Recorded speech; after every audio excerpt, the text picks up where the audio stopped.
ஓம் நமச்சிவாய. தனம் தரும், கல்வி தரும், ஒரு நாளும் தளர்வு எறியா மனம் தரும், தெய்வ வடிவும் தரும், நெஞ்சில் வஞ்சமில்லா இனம் தரும், நல்லன எல்லாம் தரும், அன்பர் என்பவருக்கே கனம் தரும், பூங்குழலால் அபிராமி கிடைக்கண்களே. என் அன்பு கன்னிராசி நண்பர்களுக்கும் தோழிகளுக்கும் பிள்ளைகளுக்கும் பெரியோர்களுக்கும் வணக்கம். எப்பொழுதுமே முக்கியமான கண்டென்ட் கண்டிப்பாக ஸ்கிப் பண்ணாமல் பாருங்க அப்படின்னு சொல்லுவோம். ஆனால் இந்த வீடியோ பொறுத்த வரைக்கும் உண்மையிலே மிக மிக முக்கியமான வீடியோ. ஏன்னா 100% உங்களை ஜெயிக்க வைக்கக்கூடிய வீடியோ. வாழ்க்கையில் நம்ம ஜெயிச்சிட்டோம் அப்படின்னா எல்லாமே கிடைச்சிரும். பணம், பெயர், புகழ், செல்வம், நல்ல குடும்பம், நல்ல குழந்தைகள், அவர்களுடைய வாழ்க்கை, 7 ஜென்மத்துக்குமான பொருளாதாரம், இது எல்லாமே நம்ம வாழ்க்கையில் ஜெயிக்கும் போது கிடைச்சிரும். அப்போ நம்ம வாழ்க்கையில் ஜெயிக்கணும் அப்படின்னா அந்த கிரக அமைப்புகள் எப்படி இருக்கு, என்ன மாதிரி செயல்படும், பரிகாரங்கள் என்ன, அதாவது உங்களை ஜெயிக்க வைக்கக்கூடிய கோவில் எது, அதை பற்றிலாம் இந்த வீடியோவில் நம்ம முழுசாக பார்த்துருக்கோம். கொஞ்சம் நீளமானதாக இருக்கும். ரொம்ப அவசரமாக வந்துட்டு போகிறீங்க அப்படின்னா ஸ்கிப் பண்ணிவிட்டு வேறு வீடியோ பாருங்கள். பொறுமையாக நிதானமாக ஒரு விஷயத்தை பற்றி தெரிஞ்சுக்கணும், நம்ம வாழ்க்கையில் ஜெயிக்கணும் அப்படிங்கிறத பற்றி தெரிஞ்சுக்கணும் அப்படின்னா ஸ்கிப் பண்ணாமல் கடைசி வரைக்கும் பாருங்கள். அதுக்கு முன்னாடி உங்கள் கூட இந்த விஷயத்தை நான் பகிர்ந்துக்கிறேன். இது ஒரு விளம்பரம் தான். இங்கே நம்ம வாழ்க்கையில் எவ்வளதோ பொருட்கள் கடையில் வாங்குகிறோம். அது கலப்படம் இல்லாமல் தரத்தோட நியாயமான விலையில இருக்கா அப்படின்னா அது சந்தேகம் தான். ஆனா இந்த நம்பருக்கு கான்டெக்ட் பண்ணுங்க. 9043688626. Good baby. பல விதமான பூஜை பொருட்கள் இருக்கு. பஞ்சகாவிய விளக்கு, பஞ்சகாவிய சாம்பிராணி, அகர்பத்தி, அதுபோல பஞ்சதீப எண்ணெய், இவங்க செக்கில் ஆட்டின எண்ணெய்களை வச்சு தீப எண்ணெய் பயன்படுத்திட்டு இருக்காங்க. பச்சரிசி மாவால கோலை கட்டி கோலம் போடுற, நம்மளாம் அரைச்சி கோலம் போடுவோம். 9 விதமான பூஜை பொருட்களை கலந்து பச்சரிசியால கோலமாவு கட்டி, கோலமாவு பவுடரு, இவங்க இயற்கையான தானியங்களை வச்சு பல விதமான லட்டு செஞ்சு கொடுக்குறாங்க. இப்படி பல பூஜை பொருட்கள் இவங்கள்ட்ட இருக்கு. கடவுள் தானே அப்படின்னு கலப்படமான பொருளை நம்ம வாங்கி பயன்படுத்தும் போது அதற்கான முழு பலனை நம்ம அனுபவிக்க முடியாது. கண்டிப்பா கலப்படம் இல்லாத பொருளா இருக்கணும். கலப்படம் இல்லாம தரத்தோட பாரம்பரியமான முறையில செய்யப்பட்ட புதுமையான பூஜை பொருட்களும், அதுபோல பாரம்பரியமான முறையில தயாரிக்கப்பட்ட உணவுப் பொருட்களும் இவங்க செஞ்சு கொடுத்துக்கிட்டு இருக்காங்க. உங்களுக்கு நம்பிக்கை இருக்கும் பட்சத்தில் இவங்கள்ட்ட கான்டெக்ட் பண்ணி இந்த பொருளை வாங்கி பயன்படுத்தி பாருங்க. கண்டிப்பா உங்களை திருப்திப்படுத்தும். இந்த வீடியோ பொறுத்த வரைக்கும் முதல்ல ஆன்மீகத்துல நம்பிக்கை வேணும். இன்னைக்கு எல்லாருமே அறிவியலை நம்புற அளவுக்கு ஆன்மீகத்தை நம்புறதில்ல, இந்த ஜோதிட சாஸ்திரத்தை நம்புறதில்ல. இங்க மழை எப்ப வரும், புயல் எப்ப வரும், பூகம்பம் எப்ப வரும் அப்படின்னு முன்னரே கணிச்சு சொல்லும் அறிவியல். ஆனா ஒரு மனுஷன் எப்ப பிறப்பான், எப்படி பிறப்பான், எப்படி வளர்வான், அவனுடைய உறவுகள் எப்படி இருக்கும், உறவுகள் யாராரு, குழந்தைகள் எப்ப பிறக்கும், அந்த குழந்தைகளுடைய வாழ்க்கை எப்படி இருக்கும், அவனுடைய வளர்ச்சி, வீழ்ச்சி, இதை எல்லாத்தையும் சொல்லக்கூடிய ஞானம் ஜோதிட சாஸ்திரத்துக்கு மட்டும்தான் இருக்கு, அறிவியலுக்கு உண்டா.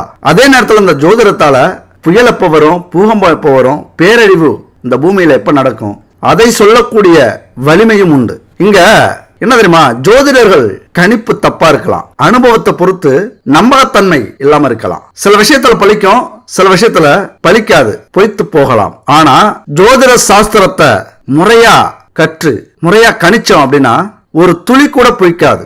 மனுஷங்களுடைய வருங்காலத்தை உள்ளங்கை நெல்லிக்கனி போல தள்ள தெளிவா எடுத்துரைக்கிற ஒரே சக்தி இந்த ஜோதிட சாஸ்திரத்துக்கு உண்டு. ஏன்னா ஒரு மனுஷன் மேல ஆட்சி செலுத்தக்கூடிய கிரகங்கள், ராசிகள், நட்சத்திரங்கள் அந்த மனுஷனை எப்படி நடத்தணும், எப்படி உருவாக்கணும், எப்படி கர்மாவை அனுபவிக்கணும், இது எல்லாமே இந்த கிரகங்களுடைய ஆதிக்கத்தில் இருக்கு. அதை நம்முடைய முன்னோர்கள், மகான்கள், சித்தர்கள், ஞானிகள் இவங்கெல்லாம் எழுதி வச்சிருக்காங்க. இது எவ்வளவு பெரிய அதிசயம். 1 வருஷம் 2 வருஷமா 5000 வருஷத்துக்கு முன்னாடியே எழுதி வைக்கப்பட்ட ஜோதிட சாஸ்திரம். இன்னைக்கு அதை தான் பார்த்து அறிவியலும் நிரூபிச்சுக்கிட்டு இருக்காங்க. எத்தனை வருஷமா?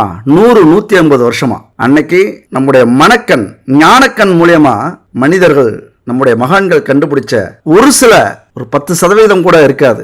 அவ்வளவுதான் அறிவியல் இப்ப கண்டுபிடிச்சிருக்காங்க. ஆனா அன்னைக்கு எவ்வளவு விஷயத்தை அந்த ஜோதிட சாஸ்திரத்தில் அடக்கி வச்சிருக்காங்க. அதனால இந்த உலகம் இன்னைக்கு இதனுடைய அருமை பெருமையை உணராமல், இது போன்ற ஞான சாஸ்திரங்கள் தரும் அறிவுரைக்கு செவி கொடுக்காமல் பல இன்னல்களுக்கு ஆளாகி, துன்பங்களுக்கு ஆளாகி வருது. மனுஷன் ஒவ்வொருத்தரும் நான் பெரிய ஆளு, நீ பெரிய ஆளு, ஆன்மீகம், ஜோதிடம்லாம் மூட நம்பிக்கை அடிச்சு சொல்றாங்க, தற்குறிகளா இருக்காங்க. பாவம், ஆன்மீக சிந்தனையாளர்கள் ஏத்துக்கிறாங்க அறிவியல் உண்மைதான். ஆனா எதை கண்டுபிடிக்கிறீங்க? ஆன்மீகம், ஜோதிடம் சொன்ன இந்த விஷயங்களை நிரூபிச்சுக்கிட்டு இருக்கீங்க, அவ்வளவுதான். ஆன்மீகத்தை பொறுத்த வரைக்கும் அறிவியலும் வேண்டும், ஆனா அறிவியலை பொறுத்த வரைக்கும் ஆன்மீகம் வேண்டாம். ஆன்மீகம் மூட நம்பிக்கை இப்படிலாம் பேசுறது காரணம் என்ன தெரியுமா? அவங்க வாங்கி வந்த கர்மா, அவங்க அப்படிதான் பேசணும் அப்படிங்கிறது தலை விதி, தலையெழுத்துல இருக்கு. இப்ப நம்ம உடம்பே எடுத்துக்கலாம், 5 புலன்களாலும் கை கால்களாலும் நம்முடைய இயக்கத்தை நம்மால கட்டுப்படுத்த முடியும் அப்படின்னாலும் உடம்புக்குள்ள ஓயாம உழைச்சிக்கிட்டு இருக்கிற இதயம், இரைப்பை, ஈரல், சிறுநீரகம் இதெல்லாத்தையும் யார் இயக்கிறது? அது எங்க, எப்படி, எதை பொருத்தி வைக்கணும், எப்படி இயக்கணும், அதனுடைய வாழ்நாள் எவ்வளவு, இதெல்லாம் சரியா அமைச்சு கொடுத்த ஏதோ ஒரு சக்தி. அதைத்தான் நம்ம ஆன்மீகம், இறைவன், தெய்வங்கள் நம்ம இப்படி சொல்லிட்டு இருக்கோம். இந்த சூட்சமத்தை நம்ம புரிஞ்சுக்கிட்டோம் அப்படின்னா நம்ம வாழ்க்கையில எப்பொழுதுமே நல்ல விஷயங்களை செய்வோம், நல்லவர்களா வாழ்வோம், நம்முடைய கர்மாக்களை நல்லதா மாத்துவோம், நமக்கு நடக்கிறது எல்லாமே நல்லதாவே நடக்கும். நமக்கு மட்டுமில்ல, நம்முடைய சந்ததி எல்லாருக்குமே நல்லதாவே நடக்கும். நாம எப்படியோ அப்படிதான் நம்முடைய சந்ததி. அதனால இயற்கை வேறு, இறைவன் வேறு அல்ல. அறிவியல் வேறு, ஆன்மீகம் வேறு அல்ல. இயற்கையையும் அறிவியலையும் நம்ம கிட்ட திணிக்கிறது கிரகங்கள் தான், ராசி நட்சத்திரங்கள் தான். 9 கிரகத்துடைய ஒவ்வொரு விதமான கதிர்வீச்சு இணைஞ்சு நமக்குள்ளார பெரிய மாற்றத்தை ஏற்படுத்துது. நம்முடைய வாழ்க்கைய அது நிர்ணயிக்குது, அது இயக்குது. எப்படி இயக்குது? இங்கதான் கர்மா வேலை செய்யுது. பூர்வ ஜென்ம செயல்களுக்கு ஏற்றது மாதிரி நல்லதையோ கெட்டதையோ பலனையோ பாதிப்பையோ ஏற்படுத்துது. அப்படிதான் நம்மளும் வாழ்ந்துகிட்டு இருக்கோம். அதனால பாதிப்பு உண்டாகும் போது மனசு சோர்வடையாம வலிமையா இருக்கிறதுக்கும், நாம பெரியவங்க சிறியவங்க அப்படிங்கிற மனப்பான்மை இல்லாம இருக்கிறதுக்கும், நம்முடைய வாழ்க்கைய எந்த அளவுக்கு மேம்படுத்திக்கலாம் அப்படிங்கிறதுக்கும் எது உதவுது? இந்த ஆன்மீகமும் இறை வழிபாடும் ரொம்ப ரொம்ப உதவியா இருக்கும். எங்க புரிஞ்சுக்கணும் அப்படின்னா, கர்மா உண்மை, ஜோதிடம் உண்மை, ஆன்மீக சிந்தனை உண்மை, இறை வழிபாடு உண்மை. இதெல்லாம் நம்பிக்கை வைக்கும் போதுதான் நம்முடைய வாழ்க்கையும் மாறும். நம்பிக்கை இல்லாதவங்களுடைய வாழ்க்கையை பாருங்க, என்ன வேணாலும் செய்வாங்க, உலகத்துல எப்படி வேணாலும் வாழலாம் அப்படின்னு வாழ்ந்துட்டு இருப்பாங்க. நம்பிக்கை இருக்கிறவங்க கண்டிப்பா நேர்மையா உண்மையா உழைச்சி அந்த செல்வத்தால வாழக்கூடியவங்க தான் ஆன்மீக சிந்தனைவாதிகள். அதனால ராசிக்கு ஒரு நாயகன் இருக்காங்க, நட்சத்திரத்துக்கு ஒரு நாயகன் இருக்காங்க. அவங்களெல்லாம் ஒன்னு சேர்த்து செயல்பட வைக்கக்கூடிய, மனிதர்களுக்கு நல்ல பலனை கொடுக்கக்கூடிய வல்லமை கோவில்களுக்கு மட்டுமே உண்டு. ஞானிகளுடைய, சித்தர்களுடைய ஜீவசமாதியும் அவங்க வாங்கின வரங்களும் அதனுடைய சக்தியும் கதிர்வீச்சியும் அந்த கோவிலே இருக்கும். அங்க நம்ம போகும்போது அதெல்லாம் நமக்கு கிடைக்கும் அப்படிங்கிறது தான் கோவில்கள். அந்த வகையில ஒவ்வொரு ராசி நண்பர்களும் தோழிகளும் என்ன குணத்தோட பிறப்பாங்க, என்ன குணத்தோட இருப்பாங்க, ஒவ்வொரு ராசிக்கும் ஒவ்வொரு விதமான இறை வழிபாடு உண்டு, ஒவ்வொரு விதமான அதிபதிகள் அதாவது தெய்வங்கள் உண்டு. எல்லாரையும் நம்ம போய் கும்பிட்டு இருக்க முடியாது. எல்லாரையும் கும்பிட்டாலும் அதற்கான பலன் கிடைக்கிறத விட நம்ம ராசிக்கான, நம்ம லக்னத்துக்கான, நம்ம நட்சத்திரத்துக்கான தெய்வங்களை கும்பிடும்போது, கோவில்களுக்கு போகும்போது அதனுடைய எனர்ஜி நமக்கு கண்டிப்பா கிடைக்கும். அதனுடைய கதிர்வீச்சு தாக்கம் நமக்கு கண்டிப்பா கிடைக்கும். அது நமக்கு வாழ்க்கையில முன்னேறதுக்கு ரொம்பவே உதவியா இருக்கும். அதனால ராசிகளுடைய ஆதிக்கம் எப்படி இருக்குமோ அது மாதிரி நட்சத்திரங்களுடைய ஆதிக்கத்தையும் நம்ம தெரிஞ்சுக்கணும். அது மாதிரி லக்னங்களுடைய ஆதிக்கத்தையும் நம்ம தெரிஞ்சுக்கணும். அப்ப தெரிஞ்சுக்கும் போது துல்லியமா நம்முடைய வாழ்க்கை எந்த காலகட்டத்தில் என்ன நடக்கும் வாழ்க்கைக்கு நல்லாவே தெரிஞ்சுக்கலாம். அந்த வகையில கோவில எப்படி முன்னோர்கள் நமக்கு கொடுத்தாங்களோ அது மாதிரி நட்சத்திரத்தின்படி என்ன கோவிலுக்கு நம்ம போகணும், எந்த தெய்வத்தை வணங்கணும், எந்த தெய்வத்துக்கு நம்ம விரதம் இருக்கணும், எந்த தெய்வத்தை நம்ம மந்திரம் சொல்லி பூஜிக்கணும், இதெல்லாமே நம்முடைய முன்னோர்கள் நமக்கு வரமா கொடுத்திருக்காங்க. இப்ப நீங்க கேட்கலாம், ஏன் நம்ம கோவிலுக்கு போகணும் அப்படின்னு. அதுவும் ராசிக்குரிய கோவிலுக்கு தான் போகணுமா? எல்லாமே கோவில் இல்லையா? எல்லாத்துலயும் சாமி இருக்குல்ல, தெய்வங்கள் இருக்குல்ல அப்படிங்களாம். அது மட்டும் இல்ல, இப்ப கோவில் அப்படின்னு ஒரே சிலையை வச்சு நம்முடைய முன்னோர்கள் அல்லது அரசர்கள், ஞானிகள் எல்லாமே ஒரு சிலையை வச்சு எல்லா இடத்துலயும் கும்பிட்டுருக்கலாம். ஆனா இங்க அறிவை பயன்படுத்தி மெய்ஞானத்தை அருமையா யூஸ் பண்ணியிருக்காங்க. எந்த கதிர்வீச்சு எங்க அதிகமா கிடைக்குது, எந்த கிரகத்தோட கதிர்வீச்சு எங்க அதிகமா கிடைக்குது அப்படிங்கறதெல்லாம் கவனிச்சு சூரியனார் கோயில், குரு பகவான் கோவில், புதன் கோவில், செவ்வாய்க்குரிய முருகன் கோவில், அப்புறம் பஞ்சபூதங்களுக்கு ஏற்றது மாதிரி நீர் கோவில், நெருப்பு கோவில், திருவண்ணாமலை, இப்படி பிரிச்சு பிரிச்சு அங்கெங்கேயும் கோவில்களை உருவாக்கியிருக்காங்க. இதுக்கு காரணம் என்ன? ஒவ்வொரு கிரகத்துக்கும், ஒவ்வொரு ராசிக்கும், ஒவ்வொரு நட்சத்திரத்துக்கும் நடக்கக்கூடிய பிரச்சனைகள் என்ன, இதை பொறுத்து தான் அந்தந்த கோவிலுக்கு, அந்தந்த பரிகாரத்தை நோக்கி, அந்தந்த தெய்வத்தை நோக்கி நம்ம போகணும் அப்படிங்கிற ஒரு சூட்சமம் இதுல இருக்கு. அது மட்டும் இல்ல, நம்ம ராசிக்கான அதிபதி யாரு, நம்ம நட்சத்திரத்துக்கான அதிபதி யாரு, நம்ம லக்னத்துக்கான அதிபதி யாரு, இதை வச்சுக்கிட்டு நம்ம ஷார்ப்பா நமக்கு தேவையான கோவிலுக்கு தெய்வத்தை கும்பிடும் போது, அந்த மந்திரத்தை உச்சரிக்கும் போது இன்னும் பலன்கள் பல மடங்கு அதிகரிக்கும். இன்னைக்கு பெரிய பெரிய கோடீஸ்வரர்கள், வாழ்க்கையில ஜெயிச்சவங்க, ஆன்மீகத்தோட வழியா மட்டும் இல்லாம தன்னுடைய ஜாதகத்துல ஜோதிடத்துல என்ன சொல்லியிருக்காங்க, எந்த கோவிலுக்கு எந்த தெய்வத்தை எந்த அதிபதியை எப்படி பரிகாரம் செய்யணும், இதை தெளிவா புரிஞ்சுக்கிட்டு தெரிஞ்சுக்கிட்டு போனதால தான் இன்னைக்கு வாழ்க்கையில ஜெயிச்சிருக்காங்க. இந்த ரகசியத்தை எல்லாருமே சொல்றது இல்லைங்க, இந்த சூட்சமத்தை எல்லாருமே புரிஞ்சுக்கிறது இல்லை. அதை தெளிவா இந்த வீடியோவில் நம்ம சொல்லியிருக்கோம். கண்டிப்பா உங்க வாழ்க்கையில ஜெயிக்கிறதுக்கு, உங்க தொழில வெற்றி பெறறதுக்கு, உங்க வேலையில பதவி உயர்வை அடையறதுக்கு, உங்க குடும்பத்துல செல்வங்களை சேர்க்கறதுக்கு, வாழ்க்கையில நிம்மதியவும் அமைதியவும் அடையறதுக்கு, அதாவது உங்கள் நட்சத்திரத்துக்கான ராசிக்கான லக்னத்துக்கான கோவிலுக்கு போங்க, தெய்வத்தை கும்பிடுங்க, உங்களது வாழ்க்கை சிறப்பாக இருக்கும். ஆனா இப்ப வீடு கட்டணும் அப்படின்னா நல்ல டாக்டரையா போய் பார்க்கறோம், இன்ஜினியர் தானே பார்க்கறோம். உடம்பு சரியில்லைன்னா கலெக்டரையா போய் பார்க்கறோம், டாக்டர் தானே பார்க்கறோம். ஏதாவது பிரச்சனை, நில பிரச்சனை, ஊர் பிரச்சனை அப்படின்னா டாக்டரையா போய் பார்க்கறோம், கலெக்டர் தானே பார்க்கறோம். அப்ப எங்க போனா எங்க தீர்வு கிடைக்கும், அதுதானே வாழ்க்கை. அப்ப அது மாதிரி எந்த கோவிலுக்கு வேணாலும் போலாம் அப்படிங்கறத விட நம்முடைய ராசிக்கான லக்னத்துக்கான நட்சத்திரத்துக்கான கோவிலுக்கு போகும்போது முழுமையான பலனை பிசுறாம சிதற விடாம நம்ம அப்படியே அடையலாம். அதனாலதான் எந்த ராசிக்கு எந்த நட்சத்திரத்துக்கு எந்த கோவில் அப்படின்னு பிரிச்சு வச்சிருக்காங்க. எவ்வளவு பெரிய ஞானம் அது. அதை நம்ம முறையா பயன்படுத்தணும் அப்படின்னா நம்ம வாழ்க்கையிலையும் மிகப்பெரிய ஏற்றத்தை நம்மளால அடைய முடியும். அதனால உங்கள் ராசிக்கான, உங்கள் நட்சத்திரத்துக்கான, உங்கள் லக்னத்துக்கான கோவில் எது, தெய்வங்கள் எது அப்படிங்கறத பத்தி தான் இந்த வீடியோல நம்ம முழுசா பார்க்க போறோம். அதனாலதான் சொல்றேன், ஸ்கிப் பண்ணாம கடைசி வரைக்கும் முழுசா பார்த்து தெரிஞ்சுங்க என் அன்பு நண்பர்களே, தோழிகளே. அதனால நம்ம வாழ்க்கையில கண்டிப்பா அறிவியலையும் உழைப்பையும் நம்புறது மாதிரி ஆன்மீகத்தையும் நம்பும்போது முழுசா நம்ம ஜெயிக்கலாம், முழு பலனையும் நம்ம அடையலாம், நம்ம உழைப்புக்கேற்ற பலன். அறிவியல் நம்ம கண்ணுக்கு தெரியும், ஆனா ஆன்மீகம் நம்ம மனசுக்கு மட்டும்தான் தெரியும், நம்ம மனசால் மட்டும்தான் அதை புரிஞ்சிக்க முடியும். இதை புரிஞ்சு உணர்ந்தவங்க தான் இன்னைக்கு உலகமே பாராட்டக்கூடிய புகழ் அடையக்கூடிய பணக்காரர்களாக இருக்காங்க. அப்ப கன்னிராசியை பொறுத்த வரைக்கும் உங்க வாழ்க்கையில ஜெயிக்கணும் அப்படின்னா முதல்ல உங்க குணம் எப்படி இருக்கும் அப்படின்னு பார்த்தோம்னா, கன்னிராசிக்கு அதிபதி புதன். புதனுக்கு கன்னிராசியை பொறுத்த வரைக்கும் உச்ச ராசி. அதனால புதன் அப்படின்னா புத்திக்காரகர், அறிவுக்கு அதிபதி. உங்க வாழ்க்கையில நீங்க ஜெயிக்கணும், முன்னேறணும் அப்படின்னா உடல் உழைப்பை விட மூளை பலத்தால தான் உங்களால ஜெயிக்க முடியும். ஏன்னா உங்கள் அதிபதி புதன். அப்ப நீங்க யாருக்கிட்ட எது பேசினாலும் சரி, எது செஞ்சாலும் சரி, எந்த ஒரு விஷயத்தையும் நீங்க முயற்சி பண்ணாலும், அல்லது தொழில், வேலை, குடும்பம், உறவுகள், இப்படி எங்க இருந்தாலும் உங்களது மூளையை நல்லாவே பயன்படுத்துவீங்க. அதாவது உங்கள்கிட்ட பேசி யாராலையும் ஜெயிக்க முடியாது. பார்க்கறதுக்கு ரொம்ப அமைதியா, ரொம்ப அடக்கமா, கூச்ச சுபாவம் இருக்கிறவங்களா தெரிவிங்க. ஆனா உங்களது அறிவை கிண்டுனாங்க அப்படின்னா பல பிரமிப்பான விஷயங்கள்லாம் வெளில வரும். ஏன்னா புதன் அதிபதி புத்திக்காரகர். எடுத்த எடுப்பிலேயே ஒருத்தவங்களுடைய எண்ணங்கள், கொஞ்ச நேரம் பேசினீங்கன்னா போதும் உங்களுடைய எண்ணங்கள் எது அப்படிங்கிறத புரிஞ்சுப்பீங்க.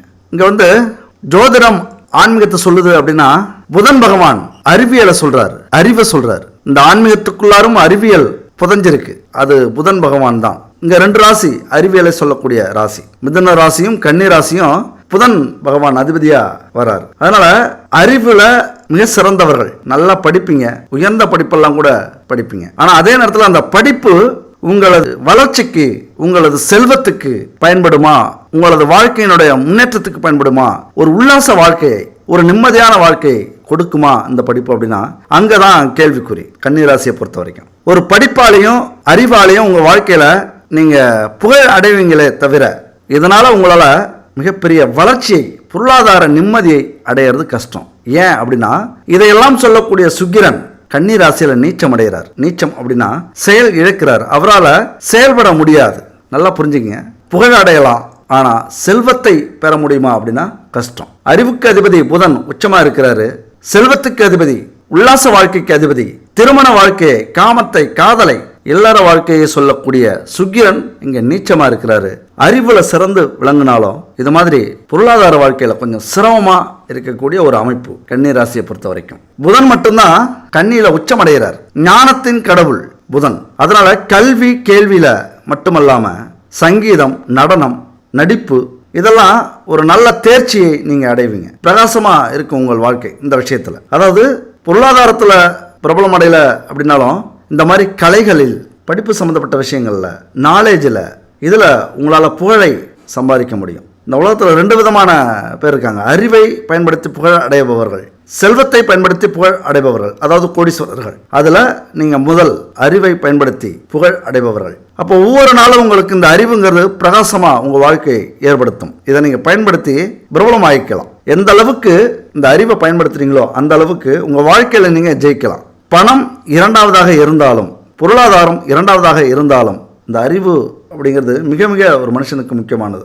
கன்னி ராசியை பொறுத்த வரைக்கும் நிறையவே இருக்குது. கணினித்துறையில் நீங்கள் இருக்கீங்க அப்படின்னா ரொம்ப பெரிய பதவியை அடையலாம், புகழை அடையலாம். அடுத்து பார்த்தோம்னா சுக்கிரன். இங்கே சனியும் சுக்கிரனும் சேரும்போது உங்களுக்கு நல்ல பலம் உண்டு.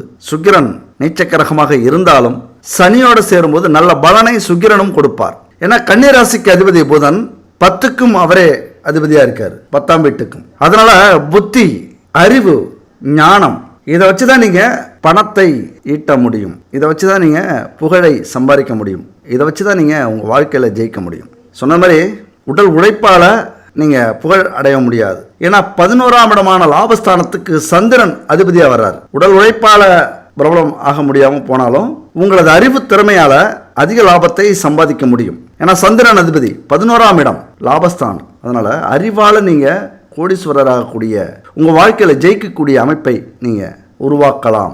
அந்த வாய்ப்பு உங்களுக்கு இருக்குது. ஒரு கதவு அடைக்கப்பட்டாலும் இன்னொரு கதவு திறந்திருக்கு. சுக்கிர பகவான் நீச்சமாக இருந்தாலும் இங்கே 11ஆம் இடமான லாபஸ்தானத்துக்குரியவர் சந்திரன். அவர் உங்களது அறிவால் உங்களை மிகப்பெரிய கோடீஸ்வரராக்கக்கூடிய அமைப்பு இருக்குது. நீங்கள் இதை பயன்படுத்திக்கலாம். அதனால் நம்ம வாழ்க்கையில் புகழ் அடையலாமே தவிர கோடீஸ்வரராக முடியாதோ, பொருளாதாரத்தில் ஜெயிக்க முடியாதோ அப்படிங்கிற கவலை வேண்டியதில்லை. அதை சந்திர பகவான் பார்த்துப்பார். உடல் உழைப்பு கம்மியாக இருந்தாலும் அறிவு உங்களுக்கு அதிகமாக இருக்கிறதுனால உங்களால் இன்னும் பெருசாக சாதிக்க முடியும். கோபம் வந்தால் கூட உடனே மறைஞ்சு போயிடும். அந்த அறிவால் உடனே சிந்திச்சு இந்த கோபத்தை நிறுத்திப்பீங்க. ஆனால் அதே நேரத்தில் அதிகப்பட்ட அறிவு, நாலேஜ் இருக்குல்ல, இந்த நாலேஜால் நிறைய நட்புகளை, உறவுகளை, நண்பர்களை இழக்க நேரிடும். கொஞ்சம் ஒதுங்கி நிற்பாங்க. ஏன்னா அந்த அளவுக்கு மரியாதை கொடுப்பாங்க. அதே நேரத்தில் யாராவது அவமானப்படுத்திட்டாங்க, உங்களுக்கு துரோகம் பண்ணிட்டாங்க, உங்களுக்கு எதிரியாக மாறிட்டாங்க அப்படின்னா அறிவின் சூழ்ச்சிகளால் அவங்கள ஈஸியாக ஜெயிப்பீங்க. ஏன்னா உங்களுடைய பணபலத்தால் உங்களை ஜெயிக்கலாம், ஆனால் அறிவு பலத்தால் அவங்கள ஜெயிக்கவே முடியாது. அவமானப்பட்டு போயிடுவாங்க எதிரிகள். அடுத்து பார்த்தோம்னா துலாம் ரிஷபம். 2 ராசிக்கும் சுக்கிரன் அதிபதி. அதாவது 2க்கும் 9க்கும் உடைய சுக்கிரன் கன்னி ராசியில் நீச்சம் அடைகிறார். அதனால் என்ன நடக்க போகுது, என்ன நடக்கும் உங்கள் வாழ்க்கையில் அப்படின்னா 2க்கு அதிபதி சுக்கிரன். 2ஆம் இடம் எதை சொல்லுது? தனம், வாக்கு, குடும்பம் எதை சொல்லுது? இங்க சுக்கிர பகவான் நீச்சம் அடைகிறார். இந்த விஷயத்துல ஒரு அதிகப்படியான சந்தோஷத்தை உங்களால அடைய முடியாது. தனம், பொருளாதாரத்தால் நான் ரொம்ப உயர்ந்துட்டேன் அப்படின்லாம் திருப்தி அடைய மாட்டீங்க. வாக்கு, எப்பொழுதுமே வார்த்தைகளை நீங்க கொஞ்சம் எச்சரிக்கையோட விடணும். சுக்கிரன் நீச்சம் அடைஞ்சிருந்தா அவர் இல்லற வாழ்க்கையில, குடும்ப வாழ்க்கையில, காம வாழ்க்கையில சோதனைகளை ஏற்படுத்துவார். உச்சம் பெற்றிருந்தால் அதில் சந்தோஷத்தை அதிகமாக கொடுப்பாரு, உங்களை ஜெயிக்க வைப்பார். நீச்சம் பெற்றிருந்தால் காதல், காமம், இல்லற வாழ்க்கை, அதில் பேசக்கூடிய விஷயங்கள் இருக்குல்ல, ஏன்னா வாக்குஸ்தானம் 2ஆம் இடம், பேசக்கூடிய விஷயங்கள் உங்களுக்கு பாதகமாக மாறலாம். அவ்வளோதான். தெளிவாக சொல்லணும் அப்படின்னா நீங்கள் பேசக்கூடிய எந்த ஒரு விஷயமும், அதாவது திருமணத்தை பற்றி, காதலியை பற்றி, காதலன் பற்றி, காமத்தை பற்றி, இல்லற வாழ்க்கையை பற்றி, குடும்ப வாழ்க்கையை பற்றி பேசும்போது உங்களுக்கு அது பிரச்சனையாக முடியலாம். அதே மாதிரி குடும்பஸ்தானம், அதே மாதிரி பொருளாதாரம், இந்த விஷயத்திலாம் உங்களுக்கு கொஞ்சம் பிரச்சனைகள் இருக்கும். உங்களுடைய கர்மா எப்படி இருக்கு அப்படின்னா, பூர்வ புண்ணியத்தை சேர்க்காதவர்கள், அதாவது நல்லது போன ஜென்மத்தில் அல்லது முற்பிறவியில் குடும்பத்தில் நல்ல வாய்ப்பு கிடைச்சிருக்கும், சந்தோஷமாக வாழக்கூடிய அமைப்பு கிடைச்சிருக்கும், நல்ல ஒரு பேசக்கூடிய இடத்துல உங்களை வச்சிருந்துருப்பாங்க. அதெல்லாம் நீங்கள் பயன்படுத்தாமல் துஷ்பிரயோகம் செஞ்சுருப்பீங்க போன ஜென்மத்தில். இது காரணம் என்ன அப்படின்னா, இப்போ நீங்கள் வருத்தப்பட்டு பிரயோஜனம் இல்லை.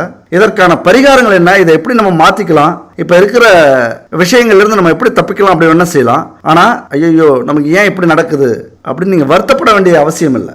ஏன் பேசினாலே பிரச்சனை வருது, ஏன் குடும்பத்தில் இல்லற வாழ்க்கையில் பிரச்சனை வருது, ஏன் பொருளாதாரத்தில் சந்தோஷமாக இருக்க முடியல, நிம்மதியாக இருக்க முடியல, எப்போதும் பணம் வருது போகுது, பணம் வருது போகுது போயிட்டே இருக்க, இப்போ வருத்தப்பட்டு பிரயோஜனம் இல்லை. முன் ஜென்மத்தில் உங்களுக்கு இந்த விஷயத்தில் கிடைச்சிருந்த வாய்ப்புகளை நீங்கள் தப்பாக பயன்படுத்தின காரணத்தினால இப்போ கன்னி ராசியில் பிறந்திருக்கீங்க. அவ்வளோதான். அது உங்கள் கையில் இல்லை. இங்கே தான் கர்மா விளையாடுது. இதை புரிஞ்சுக்கிட்டாதான் இப்போ நான் சொல்கிற விஷயத்த நீங்கள் ஏற்றுப்பீங்க. புரிஞ்சுக்கல அப்படின்னா இந்த விஷயத்த நீங்கள் அவாய்ட் பண்ணிடலாம். இப்போ நான் சொல்கிறத நீங்கள் மனசுலேருந்து எடுத்துக்கலாம். அடுத்து பார்த்தோம்னா கன்னியில் உள்ள சுக்கிரன் திருமண வாழ்க்கையில் எதிர்மறையாக செயல்படுவார். கன்னியில் நீச்சமடைகிற சுக்கிரன் எதிர்மறையாக செயல்படக்கூடிய வாய்ப்புகள் உண்டு. இதில் திருமண வாழ்க்கையில் காதல், காமம், இல்லற வாழ்க்கை, தாம்பத்திய வாழ்க்கை, சுகம், உல்லாசம் இதெல்லாம் சம்மந்தப்பட்டது சுக்கிர பகவான். இங்கே அவர் பலவீனமாக இருக்கார், நீச்சம் அடைஞ்சிருக்கார். எப்போ வேணாலும் உங்களுக்கு பிரச்சனைகள் வர வாய்ப்பு உள்ளது. குடும்பத்தில் ரொம்ப கவனமாக இருந்தீங்க அப்படின்னா சமாளிக்கலாம். எது நடந்தாலும் நம்ம கையில் இல்லை, எல்லாம் இறைவன் கையில் இருக்குது. இறைவன் பார்த்துட்டு இருக்காரு. அவருடைய திருவிளையாடல் அப்படி நினச்சிக்கிட்டீங்க அப்படின்னா ரொம்ப ரிஃப்ளெக்ட் பண்ணாமல் ரொம்ப ஈகோ விஷயமா இல்லாமல் எதையுமே நம்முடைய துணை எது செஞ்சாலும் நமக்குத்தான், நம்ம குடும்பத்துக்காகத்தான் அப்படிங்கிற எண்ணங்கள் வரும்போது அங்கே எதிர்ப்புகள் வராது, ஒரு ஈகோ பிரச்சனை வராது, விட்டு கொடுத்து போவீங்க. அப்போ கவனமாக அடுத்தது வரக்கூடிய பிரச்சனைகள், பிரிவுகள் இதை நீங்கள் தடுத்துக்கலாம். உங்களுடைய ஞானக்காரகன் புதன் பகவான் அங்கே வேலை செய்யணும், நீங்கள் அதை வேலை செய்ய வைக்கணும். அதே நேரத்தில் உங்களுக்கு எப்போதுமே இந்த அறிவு எங்கெங்கெல்லாம் வேலை செய்யும் அப்படின்னா, நல்லதுக்கும் வேலை செய்யும், கெட்டதுக்கும் வேலை செய்யும். அதிகப்படியான சிந்தனைகள், உங்கள் துணை மேலே நிறைய சந்தேகப்படுவீங்க, யோசிப்பீங்க.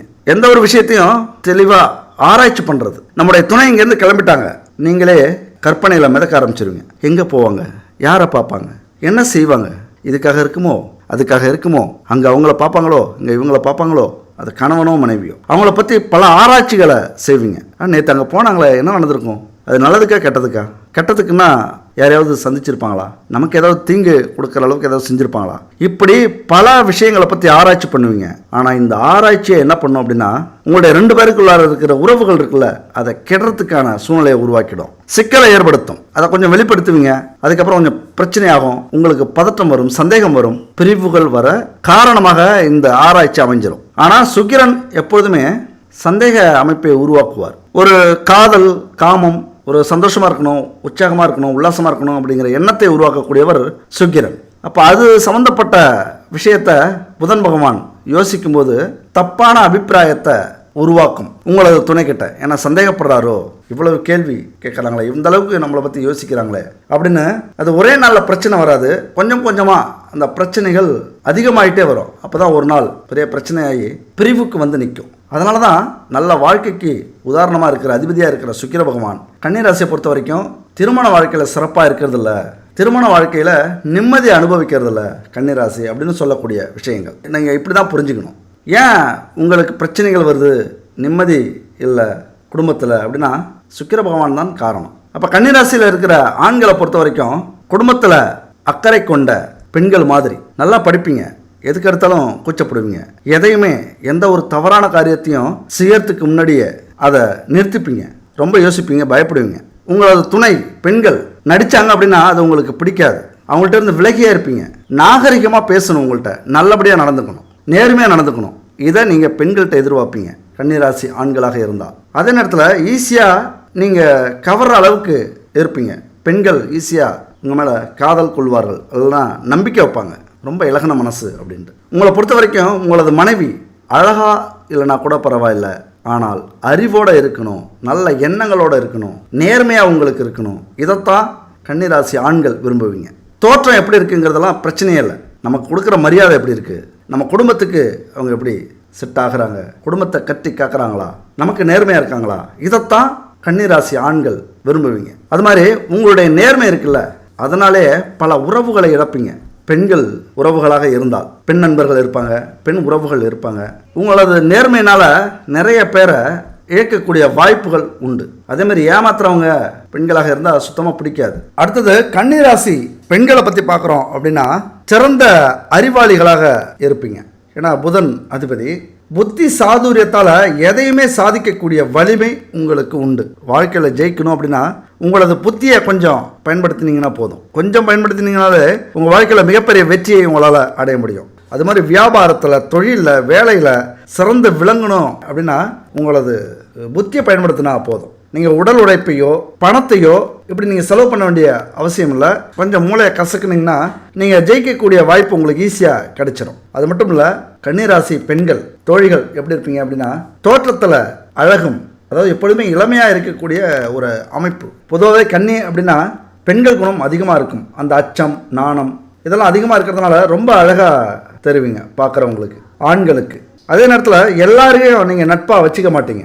ஒரு உயர்ந்த மனிதர்கள், பெரிய பெரிய பணக்காரர்கள், நல்ல பதவியில் இருக்கிறவங்க, இப்படி தான் உங்களுடைய நட்பு வட்டாரமே அதிகமாக இருக்கும். எந்த ஒரு விஷயத்தையும் முழுசாக நம்ப மாட்டீங்க. உங்களது அறிவுக்கு இது சரி அப்படின்னு ஆராய்ச்சி பண்ணி தான் நம்பக்கூடியவர்கள் கன்னிராசி பெண்கள். எப்பொழுதுமே ஒரு சோதனை உண்டு எந்த ஒரு முடிவுக்குமே. என்னதான் முடிவு வந்தாலும் அதை நீங்கள் ஒரு முறை சோதித்து உண்மை பொய் அப்படின்னு எடுத்துப்பீங்க. அதே நேரத்தில் ஒரு சின்ன மைனஸ் என்னன்னு பார்த்தோம்னா புகழ்ச்சிக்கு மயங்கக்கூடியவர்கள். உங்களை கொஞ்சம் புகழ்ந்துட்டா உங்கள்கிட்ட என்ன வேணாலும் சாதிச்சிக்கலாம். கொஞ்சம் அன்பாக பேசிட்டா உங்களை கவர்ந்துடலாம். எப்பேற்பட்ட அறிவாளிகளாக நீங்கள் இருந்தாலும் புகழ் அடைஞ்சிருந்தாலும், மேலோட்டமானவங்கள்ட்ட நட்பு வச்சுக்கிட்டாலும், கொஞ்சம் அன்பா புகழ்ந்து பேசினாங்க அப்படின்னா கண்டிப்பாக நீங்கள் இறங்கி போயிடுவீங்க. உங்களை வச்சு அவங்க என்ன வேணாலும் சாதிச்சுக்கலாம். இப்படி தான் கன்னிராசி பெண்கள் இருக்க அதிக வாய்ப்புகள் உண்டு. கன்னிராசிக்கு திருமண வாழ்க்கையை பொறுத்த வரைக்கும் ஆரம்ப காலகட்டத்தில் நல்லா சிறப்பாக இருக்கும். எப்படி சிறப்பாக இருக்கும் அப்படின்னா, எந்த ராசிக்காரங்களை நீங்கள் திருமணம் செஞ்சுக்கிட்டீங்க சிறப்பாக இருக்கும் அப்படின்னா, மகர ராசிக்காரர்களை திருமணம் செஞ்சுக்கிட்டீங்க அப்படின்னா உங்கள் வாழ்க்கை சிறப்பாக இருக்கும். ஏன்னா கன்னிராசிக்கு பூர்வ புண்ணிய ஸ்தானம் மகர ராசி. மகர ராசியுடைய அதிபதி சனீஸ்வரன். அவருடைய ஆதிக்கத்தில் மகர ராசி இருக்கிறதுனால அவங்கள மணந்துக்கிட்டீங்க அப்படின்னா உங்கள் வாழ்க்கை மிக சிறப்பாக இருக்கும். ஏன்னா மகர ராசியை பொறுத்த வரைக்கும் நீதியோடும் நேர்மையோடும் நியாயத்தோடும் முன் ஜென்மத்தில் அவங்க இருந்தால் மட்டும்தான் மகர ராசியில் பிறப்பாங்க. ஏன்னா சனியின் ஆதிக்கத்தில் பிறப்பாங்க. அதனால் உங்கள் வாழ்க்கை சிறப்பாக அமையணும் அப்படின்னா மகர ராசியில் நீங்கள் திருமணம் செஞ்சுக்கலாம். அதுபோல் கன்னிராசிக்கு பாக்கியாதிபதியான ரிஷபராசிக்காரங்களையும் மணக்கலாம். ஒரு அன்புமயமான, காதல்மயமான, காமமயமான இல்லற வாழ்க்கையில், தாம்பத்திய வாழ்க்கையில் அபரிதமான சுகத்தை நீங்கள் அடையணும் அப்படின்னா ரிஷபராசி சுக்கிரன் ஆதிக்கம் கொண்டவர்கள், ரிஷபராசி நண்பர்களையும் தோழிகளையும் நீங்கள் திருமணம் செஞ்சுக்கலாம். அப்போ மகர ராசி ரிஷபராசியை நீங்கள் திருமணம் செஞ்சிட்டீங்க அப்படின்னா எல்லா வகையிலையும் எல்லா செல்வங்களையும் வளங்களையும் பெற்று உங்களால் வாழ முடியும். அடுத்து பார்த்தோம்னா, எல்லாருக்கும் நன்மை சேர குரு பகவான் கன்னிராசிக்கு பகையாக வருகிறார். குரு பகவான் யாரு? செல்வத்துக்கு அதிபதி, தாம்பத்திய சுகத்துக்கு அதிபதியாக வரக்கூடிய குரு பகவான் 4-7 கேந்திரத்தில் இருக்கிறது தோஷமாக உங்களுக்கு மாறும். அதனால் ராசிநாதன் புதன் மீனத்தில் நீச்சம் பெற்றிருப்பார். அங்கு சுக்கிரன் உச்சம் பெற்றிருப்பார். மற்ற கிரகங்களை விட புதனும் சுக்கிரனும் சூரியனோடு நெருங்கி நகரும் போது இந்த விஷயத்தை நீங்கள் உங்கள் வாழ்க்கையில் ஜெயிக்கிறதுக்கு ஒரு திருப்புமுனையான அமைப்பை ஏற்படுத்திக்கலாம். நீங்கள் சிந்திச்சு செயல்பட்டீங்க அப்படின்னா மிகப்பெரிய வெற்றியை உங்களால் அந்த நேரத்தில் அடைய முடியும். கொஞ்சம் அலட்சியமாக இருந்துட்டீங்க அப்படின்னா பொருளாதாரத்தில், சிந்தனையில், குடும்ப வாழ்க்கையில், வேலை தொழிலில் சரிவை சந்திக்கக்கூடிய அமைப்பு உருவாகும். ஏன்னா குரு பகையாக இருக்கார். அவர் 4-7 தோஷமாக உருவாகிறார். தோஷம் அப்படின்னா பிரச்சனைகளை உருவாக்கக்கூடிய ஒரு அமைப்பு. அப்போ அதுக்கெல்லாம் பரிகாரங்கள் தான் நம்ம வாழ்க்கையில் மிக முக்கியம். அப்போ ஆன்மீக சிந்தனையில் நீங்கள் இறங்கி ஆகணும். இந்த தோஷமாக மாறக்கூடிய அமைப்பு, சுக்கிரன் நீச்சமாக மாறக்கூடிய அமைப்பெல்லாம் சரி பண்ணணும் அப்படின்னா தெய்வங்கள் மிக மிக முக்கியமானது, கோவில்கள் மிக மிக முக்கியமானது உங்கள் வாழ்க்கையில். அதே நேரத்தில் சூரியனோட நெருங்கும் புதனுக்கு அஸ்தமனம் அப்படிங்கிற குறை இருந்தாலும் நிபுண யோகம் அப்படிங்கிற நிறை இருக்கும், ஒரு லாபம் அதில் இருக்குது. புதனும் சுக்கிரனும் ஒரே நேரத்தில் உச்சனாகவும் நீச்சனாகவும் மாற மாட்டாங்க. இங்கே நீங்கள் தெரிஞ்சுக்கலாம். புதன் உங்கள் ராசியில் உச்சம், சுக்கிரன் நீச்சம் அப்படின்னா ஒரே நேரத்தில் அது நடக்காது, மாறி மாறி நடக்கும். அதனால் பெரிய பிரச்சனையிலிருந்து நீங்கள் தப்பிச்சுக்கலாம். ரொம்ப பிரச்சனையாகும் அப்படிலாம் இல்லை. உங்களது சிந்தனையையும் அறிவையும் ஆன்மீக பலத்தையும் காட்டினீங்க அப்படின்னா எவ்வளோ பெரிய பிரச்சனையாக இருந்தாலும் உங்களால் சமாளிக்க முடியும், ஜெயிக்க முடியும் வாழ்க்கையில். என்ன சொல்ல வரோம் அப்படின்னா, உண்மையாக உழைங்க, ஆன்மீக பயணத்தில் நேர்மையாக இருங்க, குடும்ப வாழ்க்கையில் சத்தியத்தோடு வாழுங்க. எவ்வளோ பெரிய பிரச்சனையாக இருந்தாலும் கன்னி ராசியால் சமாளிக்க முடியும். மீனத்தில் நீச்ச புதன் சுக்கிரனுடைய சேர்க்கை என்ன நடக்கும் கன்னிராசிக்கு அப்படின்னா, அறிவையும் சிந்தனை செழிப்பையும் பொருளாதாரத்தையும் சிறப்பாக மாற்றி கொடுப்பார். பொருளாதாரத்தையும் உலக சுகத்தையும் குறைவில்லாமல் கொடுப்பார். முன்னாடி கஷ்டம் அப்படின்னீங்க, பொருளாதாரத்தில் ஜெயிக்க முடியாது அப்படின்னீங்க, அப்புறம் குடும்பத்தில் ஜெயிக்க முடியாது அப்படின்னீங்க, இப்போ குடும்பத்திலையும் பொருளாதாரத்துலையும் ஜெயிக்கலாம் அப்படிங்கிறீங்க. என்னங்க மாற்றி மாற்றி சொல்கிறீங்க அப்படின்னா, கிரக அமைப்புகள் எப்படி இருக்கோ அப்படி தான் நடக்கும். இது எல்லாமே பொது பலன். உங்கள் ஜாதகத்தை பார்க்கும்போது தான் எந்த அமைப்பு எப்படி இருக்குது, இது நல்லது செய்யுமா கெட்டது செய்யுமா, எந்த நேரத்தில் என்ன செய்யும் அப்படின்னு தெளிவாக சொல்ல முடியும். இது ஒரு பொதுவான பலன். இப்படி கிரக அமைப்பு இருந்தால் இப்படி நடக்கும் அப்படின்னு சொல்லிகிட்டு இருக்கோம். உங்களுக்கு வாழ்க்கையில் கெட்டதே நடந்தது அப்படின்னா அந்த மாதிரி வச்சுக்கிங்க, அதுதான் நடக்குது அப்படின்னு நினச்சிங்க. நல்லது நடக்குது அப்படின்னா இப்போ நாம் சொல்கிறது மாதிரி சுக்கிரனும் புதனும் சேர்ந்துருக்காங்க அப்படின்னு நினச்சிங்க. ஒரு மனுஷனுக்கு வாழ்க்கையில் இந்த 3 விஷயம் தான் முக்கியம். இந்த 3 விஷயம் இல்லாத மனுஷன் எல்லாமே சந்தோஷமாக தான் இருக்காங்க. எதிரிகள் இல்லா, கடன் இல்லா, நோய் இல்லா மனிதர்கள் வாழ்க்கையில் சொர்க்கத்தை அனுபவிச்சுட்டு இருக்காங்க. அதில் தான் நமக்கு பிரச்சனை இருக்குது அப்படின்னா இறைவன் தான் ஒரே வழி. உங்கள் வாழ்க்கையில் நீங்கள் நல்லதை அனுபவிக்கணும், நல்லதை செய்யணும், கட்டுப்பாட்டோட வாழணும் அப்படின்னா அதுக்கு ஒரே வழி ஆன்மீகம் தான். நம்முடைய முன்னோர்கள் ஆன்மீகத்தை தான் முதல்ல எடுத்து வைக்கிறாங்க. தவறு செஞ்சாலும் நல்லது செஞ்சாலும் இது மனுஷனுடைய இயல்பு. இப்போ நீங்களே எடுத்துக்கங்க, எந்த தவறு செஞ்சாலும் என்ன சொல்லுவீங்க, என் மனசால யாருக்கும் எந்த கெடுதலும் நான் நினைச்சதில்ல அப்படிங்கிறத சொல்லுவோம். இதுக்கு என்ன அர்த்தம், தான் செய்யறது தப்பா சரியா அப்படின்னு கூட தெரியறதில்ல. இங்க இது ஒரு பெரிய சூட்சமங்க. நம்ம செய்யறதுல எதுங்க தப்பு எதுங்க சரி அப்படின்னு கண்டுபிடிக்கவே முடியாது. இப்ப ஒருத்தவங்களை அடிக்கிறோம் அப்படின்னாலே அது தப்பா ரைட்டான்னு கூட நம்ம சிந்திக்கக்கூடிய நேரம் இருக்காது. நல்லதுக்காக அடிக்கிறோமா கெட்டதுக்காக அடிக்கிறோமா, அவன் தப்பு செஞ்சதுக்காக நம்ம அவன் அடிக்கிறோமா, இல்ல நம்முடைய கோபத்துக்காக நம்முடைய வலிமையை காட்டுறதுக்காக நம்ம அடிக்கிறோமா, இங்கதான் தப்பு ரைட்டு அப்படின்னு பாக்குறோம். ரொம்ப குழப்பம் இருக்கு இந்த விஷயத்துல, எது சரி எது தப்பு அப்படின்னு பல விஷயங்களை நம்ம ஆராய்ச்சி பண்ணிட்டு இருக்க முடியாது. வாழ்ற வாழ்க்கையில ஓடுற ஓட்டத்துல தப்போ ரைட்டோ போயிட்டே இருப்போம். ஆனா யார் ஒருத்தன் செய்யக்கூடிய ஒவ்வொரு செயலிலும் நடந்து போறது இயற்கை, ஆனா கீழே ஒருத்த பார்த்து எறும்பு கூட்டம் போகுதா, ஏதாவது ஜீவன் நடந்து போகுதா, அதை மிதிக்காம போகணும் அப்படின்னு நினைச்சா அது மிகப்பெரிய ஒரு நல்ல விஷயம். அப்ப இதை எல்லாரும் நம்ம கவனிக்கிறது இல்ல. என்னதான் நம்ம புண்ணியம் செஞ்சாலும் ஒரு பறவைகள் கூண்டையோ அல்லது ஒரு எறும்புகள் கூட்டத்தையோ கலைச்சோம் சிதைச்சோம் அப்படின்னா அது கூட பாவம் தான். ஆனா அந்த பாவத்தினுடைய அளவு இருக்கு, பெருசா சின்னதா அப்படிங்கிறது. அப்ப இந்த விஷயத்துல இருந்து நம்ம தப்பிக்கணும், அதுக்கு பரிகாரம் தேடணும் அப்படின்னா ஒரே இடம் கோவில் தான், தெய்வம் தான், ஆன்மீக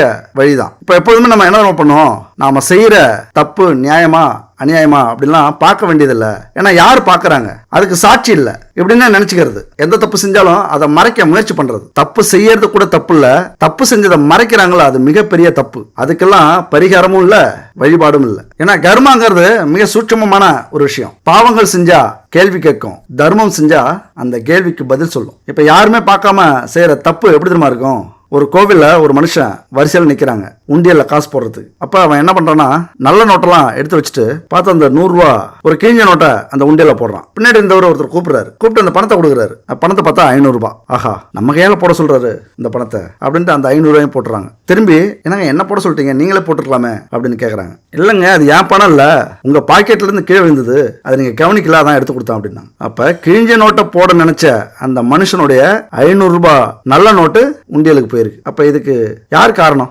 யாருமே பார்க்கல அப்படின்னு நினைச்சாலும் ஆனா உண்மையாங்க நமக்கு மேல ஒரு சக்தி இருக்கிறது நிரூபிக்கப்படுதுல, அதுதான் வாழ்க்கை. யாருமே பார்க்கல அப்படின்னு நம்ம செய்யற தப்புக்கள் நம்முடைய கர்மாவா அங்க சேர்க்கப்பட்டிருக்கு. அதனால இயற்கையாகவே கன்னிராசி நண்பர்களும் தோழிகளும் ஆன்மீகத்துல கொஞ்சம் நம்பிக்கை அதிகமா வச்சிருப்பீங்க. அந்த நம்பிக்கை தான் உங்க வாழ்க்கையில உங்களை ஜெயிக்க வைக்கணும். புதன் பகவானை பொறுத்த வரைக்கும் 50 பூதங்கள்ல நிலத்தை சுட்டி காட்டக்கூடிய கிரகம். பொறுமையும் அசையாத நம்பிக்கையும் எடுத்த காரியங்கள்ல முடிக்கிறதுல உறுதியாகவும் சொல்லக்கூடிய இடம் கிரக அமைப்பு அது. அதனால கல்விக்கு காரணமான புதன் பலத்தோட இருந்தார் உங்க வாழ்க்கையில உங்க ஜாதகத்துல அப்படின்னா பெரிய அறிஞனாகவும் விஞ்ஞானியாகவும் பேராசிரியர்களாகவும் நீங்க புகழ் அடைவீங்க. அதுபோல சுக்கிரன் அந்த ஜாதக கட்டத்துல நல்ல இடத்துல அமர்ந்து அந்த இடம் உச்சம் பெற்றிருந்தால் பெரிய செல்வந்தராகவும் உலக கோடீஸ்வரர்களாகவும் எல்லா சுகத்தையும் அனுபவிக்கக்கூடிய வாய்ப்பையும் கொடுக்கக்கூடிய அமைப்பு இருக்கு.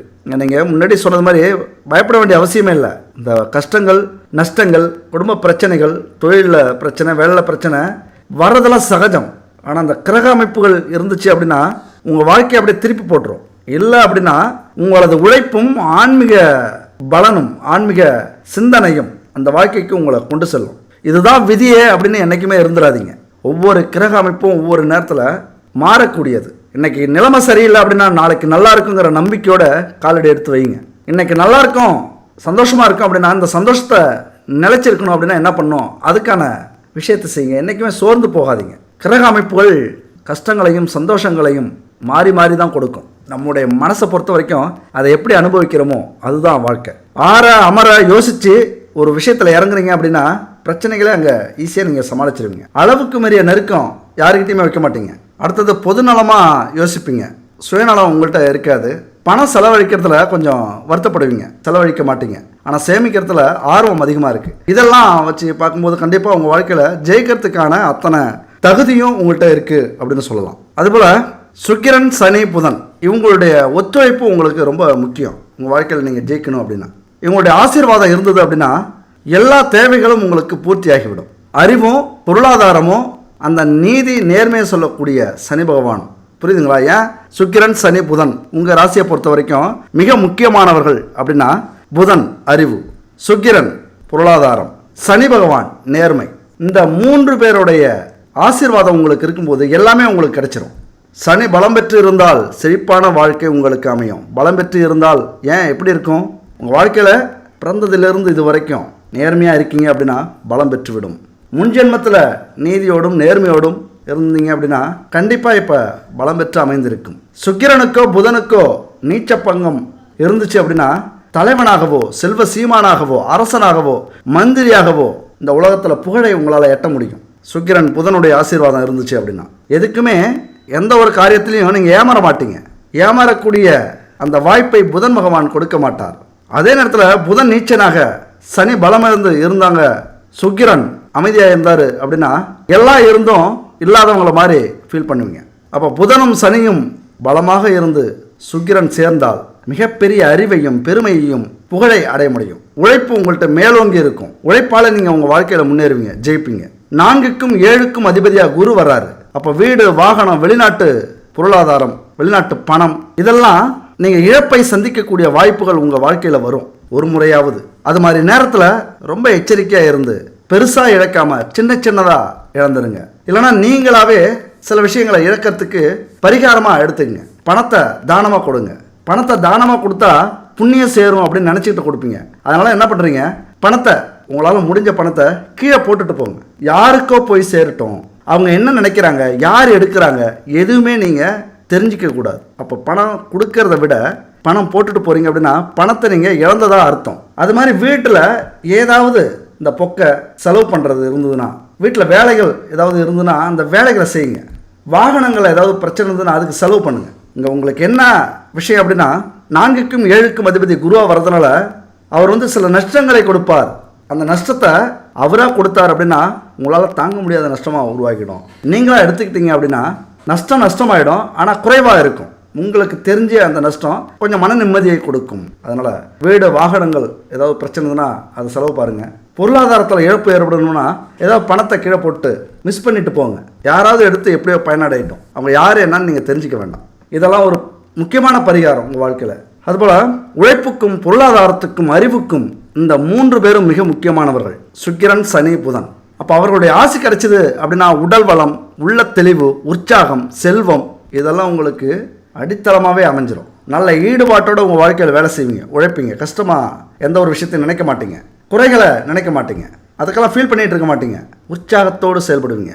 என்ன பண்ணணும், இந்த 3 பேரையும் உங்கள் மனசில் நிறுத்தணும். புதன், சுக்கிரன், சனி, இந்த 3 பேரையும் நீங்கள் வணங்குனீங்க அப்படின்னா உங்கள் வாழ்க்கையில் எத்தனை இடர்கள் வந்தாலும் சமாளிச்சிடலாம். அப்போ எந்த கோவிலுக்கு போகலாம், எந்த ஆலயத்துக்கு போகலாம் அப்படின்னா திருவெண்காடு புதன் பகவான் தனிச்சன்னதியில் இருக்கார், அருளாட்சி செஞ்சுக்கிட்டு இருக்கார். அங்கே போயிட்டு அகோரமூர்த்தியையும் தரிசனம் செய்யுங்க, புதன் பகவானையும் தரிசனம் செய்யுங்க.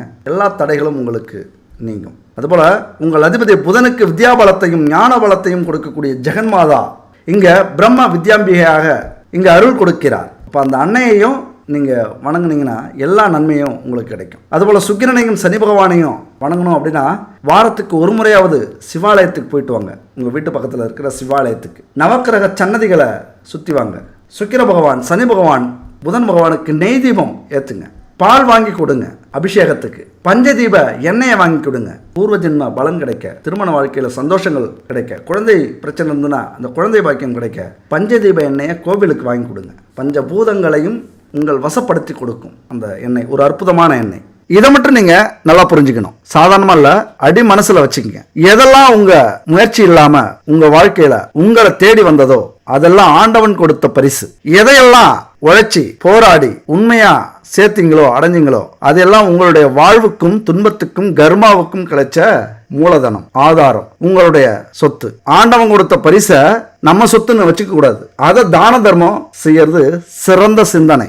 தான தர்மம் செய்யறதுக்கு புண்ணியம் வேணும், அதெல்லாம் கொடுத்து வச்சிருக்கணும். அப்படி ஒரு வாய்ப்பு நமக்கு கிடைச்சிருக்கு, அதை நம்ம தான தர்மம் செஞ்சிருவோம் அப்படின்னு செஞ்சிடணும். நம்ம போராடி நேர்மையா சம்பாரிச்ச சொத்தை பத்திரப்படுத்தி வச்சுக்கணும். அதை கண்ணாபின்னான்னு செலவு பண்ணக்கூடாது. ஆடம்பரமா வாழலாம், உல்லாசமா வாழலாம், அதே நேரத்தில் சிந்திச்சு செயல்படுத்தணும். அந்த சொத்தை நீங்க என்ன வேணாலும் செய்யலாம். சொத்துக்கள் சேர்ந்துகிட்டே தான் இருக்கும். எவ்வளவு செலவு பண்ணாலும் அந்த சொத்து உங்களுக்கு சேர்ந்து கொண்டே இருக்கும். வாழ்க்கை ஒரு வட்டம் மாதிரி உங்களை தான் சுத்தி சுத்தி வரும். யாராலையும் அழிக்க முடியாது, அதை யாராலையும் கெடுக்க முடியாது. அந்த சொத்து உங்களை மட்டும் இல்ல, நேர்மையா உண்மையா உழைச்சி கிடைக்கக்கூடிய சொத்து 7 தலைமுறைக்கும் கூடவே வரும். அதனால எல்லாருமே இப்படிதான் நேர்மையா உழைச்சி போராடி சம்பாதிக்கிறாங்களா, முன்னேறாங்களா அப்படின்னா இங்கதான் கர்மா நம்முடைய வாழ்க்கையில முன்னாடி வந்து நிக்குது. கடந்த கடந்த கால கர்மா எப்படியோ, நாம வாழ்ந்த வாழ்க்கை எப்படியோ, நாம என்ன விதைச்சோமோ அதுதான் இந்த ஜென்மத்துல இந்த வாழ்க்கையில வந்து அமையும். அதனால நம்முடைய செயல்கள் நல்லதை செய்யணும், நல்லதை கொடுக்கக்கூடியதா இருக்கணும், 4 பேருக்கு உதவியா இருக்கணும். அதுக்கு என்ன பண்ணணும்? முதல்ல இறைவன் மேல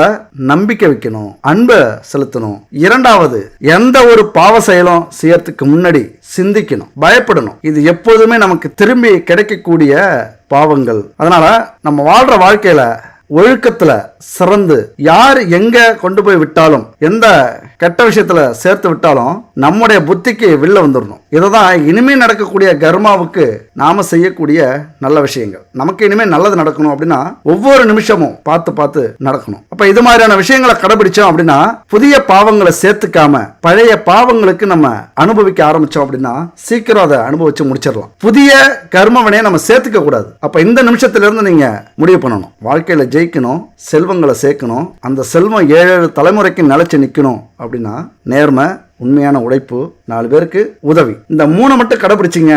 அது கூடவே ஆன்மீக சிந்தனை. ஏன் இது 3க்குள்ளார வராது அப்படின்னா, அது பொதுவாகவே எல்லா விஷயத்திலுமே இருக்கணும். அப்பதான் அங்க ஒரு திருப்தி கிடைக்கும் நமக்கு. அதனால கடவுள் மேல அன்பு, மரியாதை, நம்பிக்கை இதெல்லாம் வச்சு பாவ செயலை தவிர்த்தோம், ஒழுக்கமா வாழ்க்கையில வாழ்ந்தோம் அப்படின்னா நம்மளை யாராலையும் தடுக்க முடியாது, நம்ம ஜெயிக்கிறத யாராலையும் கெடுக்க முடியாது. இதெல்லாம் கடைபிடிக்கணும் அப்படின்னா கடவுள் மேல பக்தி இருக்கணும். அந்த பக்தியை நமக்கு உதவி செய்யும். இந்த கர்மாவுடைய பிடியில சிக்கி இதுதான் தலைவிதி அப்படின்னு கஷ்டப்படாம துன்பப்படாம இந்த விதியவும் இந்த கர்மாவையும் நம்ம நீக்கலாம், நாமளும் நம்ம வாழ்க்கையில ஜெயிக்கலாம். நமக்கான வாய்ப்பும் இன்னும் 100% இருக்கு, கொஞ்சம் கூட குறையல அப்படின்னு நம்பிக்கை இருக்கும்போது கண்டிப்பா உங்க வாழ்க்கையில ஜெயிப்பீங்க. அதுக்குதான் இந்த ஆன்மீக சிந்தனை நம்ம வாழ்க்கையில மிக மிக முக்கியம். இந்த ஜோதிட சாஸ்திரத்துல சொல்லி இருக்கிறது வழிபாட்டு முறைகள் ரொம்ப முக்கியமானது. நம்ம தலையெழுத்த கண்ணாப்னான்னு ஆண்டவன் எழுதி வச்சிருந்தாலும், பிரம்மன் எழுதி வச்சிருந்தாலும், அதை ஒருமுகப்படுத்துறதுக்கு இறைவனே நமக்கு புத்தியவும் கொடுத்திருக்கார், மதியவும் கொடுத்திருக்கார். அதனால அந்த நம்பிக்கையோட விதி எப்படி விளையாண்டாலும் நம்முடைய மதியால நிதானமா, பொறுமையா, ஆன்மீக பலத்தோடு எந்த கடவுளை, எந்த தெய்வத்தை எப்படி வணங்கணும் அப்படிங்கறத தெரிஞ்சுக்கிட்டு ஒவ்வொரு நாளும் இதை நம்ம கடைபிடிக்கணும் அப்படின்னா கண்டிப்பா வெற்றி நம்ம பக்கம்தான். அதனாலதான் இங்க கடவுளோட, கோவிலோட பரிகாரங்களையும் நம்ம சொல்லிட்டு இருக்கோம். பல அற்புதமான சக்தியை கொண்டதுதான் நம்முடைய பிரபஞ்சம். இந்த பிரபஞ்சத்தை நம்ம முழுசா நம்பி எந்த செயல்ல ஈடுபடுறோமோ, எது நமக்கு கிடைக்கணும்னு நினைக்கிறோமோ அது கண்டிப்பா நமக்கு கிடைக்கும், கண்டிப்பா வெற்றியை அடைய முடியும். இந்த பிரபஞ்சம் நீ எதை செய்யறியோ அதே திருப்பி கொடுக்கும். அது உங்க உடலுக்கும் பொருந்தும். எல்லாரும் சொல்லுவோம் அண்டத்துல இருப்பதுதான் பிண்டத்தில் இருக்கு அப்படின்னு சொல்லுவாங்க. அதனால நம்ம உடலும் ஒரு பிரபஞ்சம் தான். எப்படி இந்த பிரபஞ்சத்துக்கு எல்லையே இல்லையோ அந்த மாதிரி நம்முடைய உடலுக்கும் எல்லை இல்லை. ஏன்னா நம்ம உடம்புல இருக்கிற மனசு இருக்குல்ல, அதுக்கு எல்லை உண்டா? நினைச்சு பாருங்க. இந்த மனசு எங்க வேணாலும் போகும், இந்த பிரபஞ்சத்தோட எல்லைக்கு வேணாலும் போகும். நம்ம கடவுள், தெய்வம், ஆன்மீகம் இதெல்லாம் எதை வச்சு வணங்குறோம்? இந்த பிரபஞ்சத்துடைய எல்லை தான் அந்த இறைவன். அப்ப இந்த பிரபஞ்சமும் நம்முடைய உடலும் மனமும் ஒண்ணு. அதனால நம்முடைய உடலை ரொம்ப பாதுகாக்கணும். உங்க ராசியை பொறுத்த வரைக்கும் முறையான உணவு ரொம்ப முக்கியம். முறையான உணவை நீங்க சாப்பிடல அப்படின்னா ஆரோக்கியம் கெடும். இதுதான் மனசுக்கும் உடலுக்கும் உள்ள ஒரு ஒற்றுமை. இதுதான் பிரபஞ்ச விதி. அதனால ஆன்மீக ரீதியா செய்யக்கூடிய எந்த ஒரு பரிகாரமும் இந்த பிரபஞ்சத்தோட தொடர்புடையது. நல்லா புரிஞ்சுங்க. நம்ம வீட்டுல தீபமேத்தி சூடமேத்தி கும்பிடுறோம் அப்படின்னா இந்த பிரபஞ்சத்துக்கு தொடர்புடையது. அந்த பிரபஞ்சம் வரைக்கும் அது எட்டும். அந்த சக்தி உங்களுக்கு நேரா வந்து கிடைக்கும். இந்த பிரபஞ்சத்தை நம்ம நேரடியா தொடர்பு கொள்ளணும் அப்படின்னா நம்முடைய பூஜை முறை, பரிகார முறை, நம்முடைய தியானம், மந்திரம் இதுதான் காரணம். அது மட்டும் இல்ல, ஆன்மீக ரீதியா சொல்ற இந்த பிரம்ம முகூர்த்தம் அப்படிங்கிறது நேரடியா இந்த பிரபஞ்சத்தை தொடர்பு படுத்துறது, நேரடியா கடவுளை பார்க்கக்கூடிய விஷயம், நேரடியா நம்முடைய எண்ணங்களை கொண்டு போய் சேர்க்கறதுக்கும் அந்த எண்ணங்களுக்கு பதில் கொடுக்க பிரபஞ்சம் தயாராகிறதுக்கும் ஒரு முன்னோடி தான் இந்த தியானம், மந்திரம், ஆன்மீக சிந்தனை. அதனால தயவு செஞ்சு பிரபஞ்சத்தை நம்புங்க, முழுமையா நம்புங்க. இங்க வந்து எந்த அளவுக்கு பிரபஞ்சத்தை நம்புறீங்களோ அந்த அளவுக்கு கடவுளை நம்புவீங்க. எந்த அளவுக்கு கடவுளை நம்புறீங்களோ அந்த அளவுக்கு உங்களை நம்புவீங்க. எந்த அளவுக்கு உங்களை நம்புறீங்களோ அந்த அளவுக்கு வெற்றி நிச்சயிக்கப்படும். எதை கேட்டாலும் நமக்கு வாரி வழங்கக்கூடிய வள்ளல் தான் இந்த பிரபஞ்சம். அதனால அந்த பிரபஞ்சத்தை நம்ம வசப்படுத்தினா மட்டும்தான் நம்ம வாழ்க்கையில ஜெயிக்க முடியும். எதுக்கு இவ்வளவு பெரிய விஷயத்தெல்லாம் பேசிட்டு இருக்கீங்க பிரபஞ்சம், கர்மா அப்படின்லாம்? இங்க நம்பிக்கைங்கிறது ரொம்ப முக்கியம் இல்ல. எதுக்காக நம்ம நம்பணும் அப்படின்னு நீங்க கேட்கலாம். இந்த ஒரு புரிதல் வேணும், இந்த ஒரு ரகசியம், இதெல்லாம் ஒரு சூட்சமம் மாதிரி. எதுக்குமே ஒரு தொடர்பு வேணும்ல. நீங்க கோவிலுக்கு போங்க, தெய்வத்தை வணங்குங்க, உங்களுக்கு நல்லது நடந்துடும் அப்படின்னு சொல்றதை விட ஏன் கோவிலுக்கு போகணும்? இந்த பிரபஞ்சம்னா என்ன? இந்த பிரபஞ்சத்துக்கும் தெய்வத்துக்கும் என்ன தொடர்பு? இந்த தெய்வத்துக்கு நமக்கு என்ன தொடர்பு ஏற்படும்? எல்லாத்துக்கும் ஒரு காரணம் இருக்குல்ல. அதனாலதான் இந்த விஷயத்தெல்லாம் நம்ம தெளிவா சொல்றோம். இதை புரிஞ்சிக்காம இந்த வீடியோ லாங்கா இருக்குன்னு பல பேர் சொல்லிட்டு இருக்கீங்க. அதை பத்தி நமக்கு கவலை இல்ல. உங்களுக்கு பிடிக்கல அப்படின்னா ஸ்கிப் பண்ணிட்டு வேற வீடியோ பாருங்க. டைம் கிடைக்கும் போது இந்த வீடியோ பார்க்கலாம். ஆனா இது எப்போதுமே இருக்கக்கூடிய வீடியோ, எத்தனை வருஷம் ஆனாலும். அது மாதிரி வாரி வழங்கக்கூடிய இந்த பிரபஞ்சத்தை நம்ம எப்படி அணுகிறோம் அப்படிங்கிறது ரொம்ப முக்கியம். போய் நின்றுகிட்ட பிரபஞ்சமே எனக்கு எல்லாத்தையும் கொடுத்துறாது. அதுக்குன்னு ஒரு முறை இருக்கு. அதுதான் இந்த பரிகார முறை, பூஜை முறை, தியான முறை, மந்திர முறை. அதனால இந்த உலகத்துல பிறக்கிற ஒவ்வொருத்தருமே ஏதோ ஒரு வித கர்மாவால தான் நம்ம மீண்டும் பிறப்படுத்திருக்கிறோம். நல்லா புரிஞ்சுக்கங்க. ஏதோ விட்ட குறை தொட்ட குறை, எங்கேயோ தப்பு பண்ணி அதை சரி பண்ணி அப்புறம் தப்பு பண்ணி சரி பண்ணி மீண்டும் மீண்டும் பிறப்படுத்திக்கிட்டே இருக்கும். புல்லாகி பூண்டாகி புழுவாய் மரமாகி பல்விருகமாகி பறவையாய் பாம்பாகி கல்லாய் பேயாய் கணங்களாய் வல்லசுரராகி அப்படிங்கிறது மாதிரி நம்ம ஏதோ ஒரு பிறப்பை எடுத்துக்கிட்டே இருக்கோம். அதுக்கெல்லாம் காரணம் கர்மா. ஒவ்வொரு பிறப்புக்கும் பின்னாடி ஏதோ ஒரு சாபம் இல்லைன்னா வரம் கண்டிப்பா இருக்கும். அதையெல்லாம் முறைப்படுத்தணும் அப்படின்னா நம்ம வாழ்க்கையை முறைப்படுத்தணும், ஆன்மீகத்துல பயணம் செய்யணும். அதுக்கப்புறம் தான் நம்ம வாழ்க்கையில ஜெயிக்க முடியும். வாழ்க்கையில ஜெயிச்சா மட்டும்தான் அங்க மரியாதை. ஒரு முறை வேணா ஜெயிச்சு பாருங்க.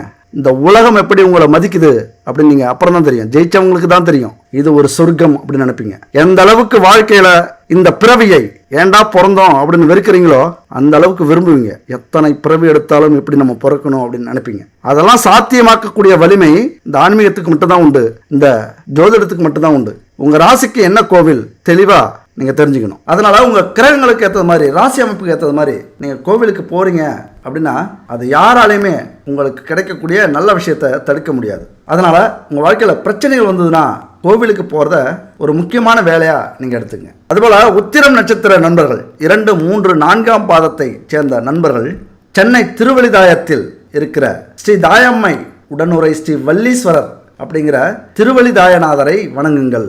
வணங்குனீங்க அப்படின்னா உங்க பிரச்சனைகள் தீரும். உங்களுக்காக காத்துக்கிட்டு இருக்கிற கர்மா கோவில் அது. அஸ்தம் நட்சத்திர நண்பர்கள் திருக்கோஷ்டியூரில் அருள்பாலிக்கும் திரு மாமகள் நாச்சியார் உடனுரை ஸ்ரீ உருகமெல்லனை யானை வணங்குறது ரொம்ப நல்லது. உங்களுக்கான கோவில் அஸ்தம் நட்சத்திரத்துக்கான கோவில் இந்த கோவில் தான். அடுத்தது சித்திரை நட்சத்திரத்துக்கான 1, 2ஆம் பாதங்கள் இவங்களுக்கான கோவில் இதுன்னு பார்த்தீங்கன்னா சிவாலயத்தில் இருக்கிற சிங்கார வேலரை தரிசனம் செய்யுங்க. கார்த்திகையில் யாரு? முருகப்பெருமானை நீங்கள் தரிசனம் செஞ்சீங்க அப்படின்னா எல்லா பிரச்சனைகளும் உங்களுக்கு தீரும். அப்போ உங்களுக்கான கர்ம கோவில் எது அப்படின்னா கன்னிராசியில் பிறந்தவங்களுக்கு பொதுவாகவே திருவெண்காடு புதன் பகவானை போய் வணங்கிட்டு வாங்க. நட்சத்திரத்தில் உத்திரம், அஸ்தம், சித்திரை நட்சத்திரத்தில் பிறந்தீங்க அப்படின்னா உங்கள் நட்சத்திரத்துக்கான கோவிலுக்கும் வாழ்க்கையில் ஒரு முறையாவது போயிட்டு வரீங்க அப்படின்னா உங்கள் வாழ்க்கையில் எந்த பிரச்சனைகள் வந்தாலும் நீங்கள் ஜெயிக்கலாம். உங்களது துணை, உங்களது உறவுகள், உங்கள் கூட பிறந்தவங்க, உங்கள் நண்பர்கள், நீங்கள் செய்கிற வேலை, செய்கிற தொழில் உங்களை ஜெயிக்க வைக்கும். கடவுளுடைய ஆசீர்வாதம் இல்லை அப்படின்னா வாழ்க்கையை வெறுத்து போகும். தோல்வி அடையும் போதெல்லாம் சோர்ந்து போவீங்க. ஆசீர்வாதம் இருந்தது அப்படின்னா தன்னம்பிக்கை, மனதைரியம், உள்ள தெளிவு இதெல்லாம் கிடைக்கும். கண்டிப்பாக நீங்கள் கோவிலுக்கு போயிட்டு வாங்க. அடுத்தது பரிகாரங்களை பொறுத்த வரைக்கும் எல்லாரும் சொல்லுவாங்க சாஸ்திரத்தில் பரிகாரம்லாம் சொல்லலை. பரிகாரம்னு ஒன்று ஜோதிட சாஸ்திரத்துல இல்லை. அதெல்லாம் இல்லாமலா இத்தனை கோவில்கள் இருக்கு, இவ்வளவு தான தர்மங்கள் செய்ய சொல்றாங்க, ஒவ்வொரு கோவில்லையும் தர்மங்கள் செஞ்சிட்டு இருக்காங்க. கண்டிப்பா பரிகாரங்கள் இருக்கு. ஜோசியக்காரங்களே நிறைய பேர் பரிகாரங்கள் இல்லை அப்படின்னு சொல்லிட்டு இருக்காங்க. இதுதான் ரொம்ப ஆச்சரியமா இருக்கு. கண்டிப்பா பரிகாரங்கள் அப்படிங்கிறது இல்லாம எதுவுமே இல்லை. ஆனா பரிகாரமா நம்ம என்ன செய்யறோம் அப்படிங்கறதா முக்கியம். ஒரு கஷ்டம் வருது அப்படின்னா அதுக்கு ஈடான பரிகாரங்கள் செய்யும் போதுதான் அதுக்கு பரிகாரமா அமையும். கஷ்டங்கள் பலமா இருக்கு, துன்பங்கள் பலமா இருக்கு, அதை போக்குறதுக்கு ஈஸியா ஒரு பரிகாரத்தை எடுத்துக்கிட்டோம் அப்படின்னா அது தப்பா போயிடும். அந்த பரிகாரம் பலிக்காது. இந்த விஷயத்தை தான் நீங்க புரிஞ்சுக்கணும். நோயின்னு இருந்தா அதுக்கு மருந்து அப்படிங்கிறது கண்டிப்பா உண்டு, இல்லாமலாம் இருக்கும். ஆனா எந்த மருந்து அப்படிங்கிறது தான் பரிகாரத்துல மிக முக்கியமானது. இங்கேயும் சில முக்கியமான விஷயம் உண்டு. நோய்களை கட்டுப்படுத்தலாமே தவிர சில நோய்கள் சுத்தமா கட்டுப்படுத்த முடியாது, தீராது. வாழ்க்கை முழுவதும் அந்த நோய்களுக்கான மருந்து நம்ம சாப்பிட்டு தான் இருக்கணும். அப்படி சில நோய்கள் இருக்கு. அந்த நோய்களுக்கெல்லாம் அதிக காலம் பிடிக்கும். சில நோய்க்கு உடனே சாப்பிட்டா உடனே சரியாயிடும். சில நோய்க்கு அதிக காலம் பிடிக்கும். அதிக காலம் மருந்து சாப்பிட வேண்டியது இருக்கும். ஏன் சாவர வரைக்கும் கூட மருந்து சாப்பிட்டுட்டே இருக்கணுங்கிற சூழ்நிலை வரும். சில நோய்களுக்கு மருத்துவமே இல்லை. இதை ஒரு எடுத்துக்காட்டா வச்சுங்க. அப்படிதான் பரிகாரங்களும். அப்ப என்ன பண்ணணும்? அதுக்கெல்லாம் காரணம் என்ன? நம்முடைய கர்மா தான். நாம செஞ்ச அந்த கொடுமைகள் தான் இன்னைக்கு இது மாதிரியான கஷ்டங்கள்லாம் நம்ம அனுபவிக்கிறோம். அப்ப அதுக்கான பரிகாரங்கள் எது மாதிரி நம்ம செய்யணும் அப்படிங்கிறத பார்த்து செய்யணும். அதாவது தெரிஞ்சே செஞ்ச தவறுகள், துரோகங்கள், பாவங்களுக்கெல்லாம் என்னைக்குமே பிராயச்சித்தமே இல்லை. ஆனா மரணத்துக்கு ஈக்குவலான பரிகாரங்களை எடுத்துக்கிட்டீங்க அப்படின்னா கண்டிப்பா அதுல கூட உங்களுக்கு விடுதலை உண்டு. அதனால எந்த ஒரு துன்பத்திலிருந்தும் ஈஸியா தப்பிக்கணும் அப்படின்னு நினைக்காம மனசு வருந்தி வரக்கூடிய தண்டனையை ஏத்துக்கிறதுக்கு நீங்க தயாரா இருந்தீங்க அப்படின்னா இறைவன் கண்டிப்பா மன்னிப்பார். ஓடி ஒளிஞ்சிங்க அப்படின்னா துரத்துவார், அவ்வளவுதான். கடைசி வரைக்கும் மன்னிக்கவே மாட்டார். அப்ப நம்மளா ஏத்துக்கிட்டு அந்த பரிகாரத்தை நம்ம செய்யணும், மனம் வருந்தி செய்யணும். எவ்வளவு பெரிய பாவங்கள் தெரிஞ்சே செஞ்சாலும் பரிகாரத்தால சரி பண்ணிடலாம்.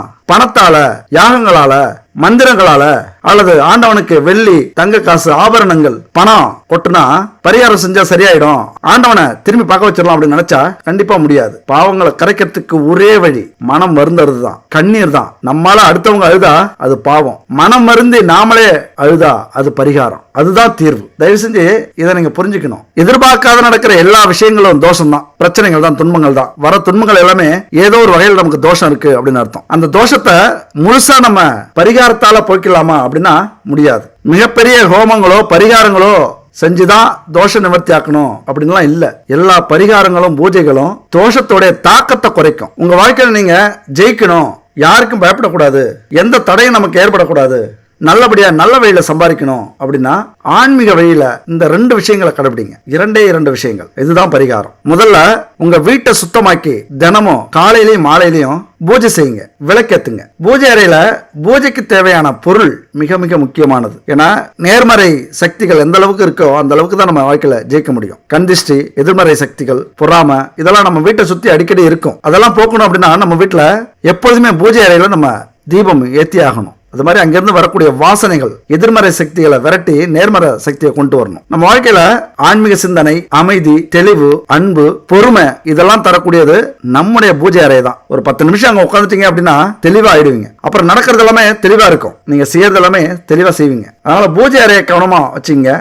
இந்த பொருட்கள் உங்க வீட்டுல இருக்கான்னு பாத்துங்க. சுத்தமான நெய், விளக்கு, அப்புறம் பஞ்சகாவியத்தில் செய்யக்கூடிய விளக்கு, அகர்பத்தி, சாம்பிராணி. பஞ்சகாவியம் அப்படிங்கிறது பசுமாட்டு நெய், சாணம், கோமியம், தயிர், பால், இதை வச்சு செய்யற பஞ்சகாவியம் அப்படிங்கிறது பஞ்சபூதங்களை தன்வசப்படுத்தக்கூடிய அமைப்பு. இதெல்லாம் உங்க வீட்டுல இருக்கான்னு பாத்துங்க. முடிஞ்சா 7 வகை திரி, தாமரை தண்டு திரி, எருக்கந்திரி, இப்படி 7 வகை திரி இருக்கு. கற்பூரம், பச்சை கற்பூரம் மிக முக்கியமானது, பணத்தை ஈர்க்கக்கூடிய சக்தி உள்ளது. அப்புறம் தீப எண்ணெய்கள், நெய் எப்படி சுத்தமா கலப்படம் இல்லாம இருக்கணுமோ அந்த மாதிரி எண்ணெயும் கலப்படம் இல்லாத எண்ணெயா இருக்கணும். குறிப்பா பஞ்சதீப எண்ணெய் இருந்ததுன்னா பஞ்சபூதங்களை தன்வசப்படுத்துருவீங்க. அதனால பஞ்சதீப எண்ணெய் அப்படிங்கிறது ரொம்ப முக்கியம். நம்ம வீட்டுல கண்டிப்பா இருக்க வேண்டிய பொருட்கள், எப்படி சாப்பாட்டுக்கு மளிகை ஜாமான் நம்ம வீட்டுல இருக்கோ அந்த மாதிரி இந்த பொருள்லாம் நம்ம வீட்டுல இருக்கும்போது நேர்மறை சக்திகள் குவிஞ்சு கிடக்கும், செல்வங்கள் சேரும். முதல்ல நம்ம மனசுல அமைதியும் நிம்மதியும் இருந்தாதான் நம்ம முயற்சியை பண்ண முடியும். அது கிடைக்கணும் அப்படின்னா இந்த பொருள்லாம் கண்டிப்பா நம்ம வீட்டுக்கு தேவை. இந்த தரமான சுத்தமான பொருள் கிடைக்கல அப்படின்னா இந்த நம்பருக்கு கான்டாக்ட் பண்ணுங்க. குட் பேபி அத்தனையும் தரமான பூஜை பொருட்கள், அது மட்டும் இல்ல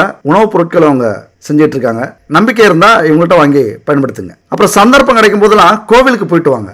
சொல்லப்போனா கோவிலுக்கு போக முடியல அப்படின்னாலும் உங்கள் ராசிக்கான கோவில்களை தேர்ந்தெடுத்துக்குங்க. எப்படி பாக்கெட்ல பணம் இல்லைன்னா ஏடிஎம் போய் ஆகணுமோ அந்த மாதிரி கஷ்டங்கள் வந்தா, நிம்மதியை இழந்தோம் அப்படின்னா கோவிலுக்கு போறத வழக்கமா நீங்க வச்சுங்க. இப்படிலாம் செஞ்சீங்க அப்படின்னா இதுதான் பரிகாரம். இந்த விஷயங்கள்லாம் தோஷத்தை குறைச்சிரும். இதுதான் வாழ்க்கையில ஒரு எளிமையான பரிகாரம் அப்படிங்கிறது. இதுதான் இந்த உலகத்துல பொதுவாகவே எல்லாருமே திறமை உடையவங்க தான். ஆனா எல்லாரும் எல்லா விஷயத்திலையும் திறமையா இருக்க முடியாது. ஒவ்வொரு விஷயத்திலையும் ஒவ்வொருத்தவங்க திறமையா இருப்பாங்க. அப்ப அந்த திறமை எது அப்படின்னு அடையாளப்படுத்தி அதை கண்டுபிடிச்சு நம்ம வளர ஆரம்பிச்சிடணும். அந்த வழிமுறைகளை கண்டவர்கள் வெற்றியின் முதல் படி ஏறிக்கிட்டு இருக்காங்க. கடும் உழைப்பு அப்படிங்கிறது 2ஆம் படி தான். முதல் படினா என்ன தெரியுமா?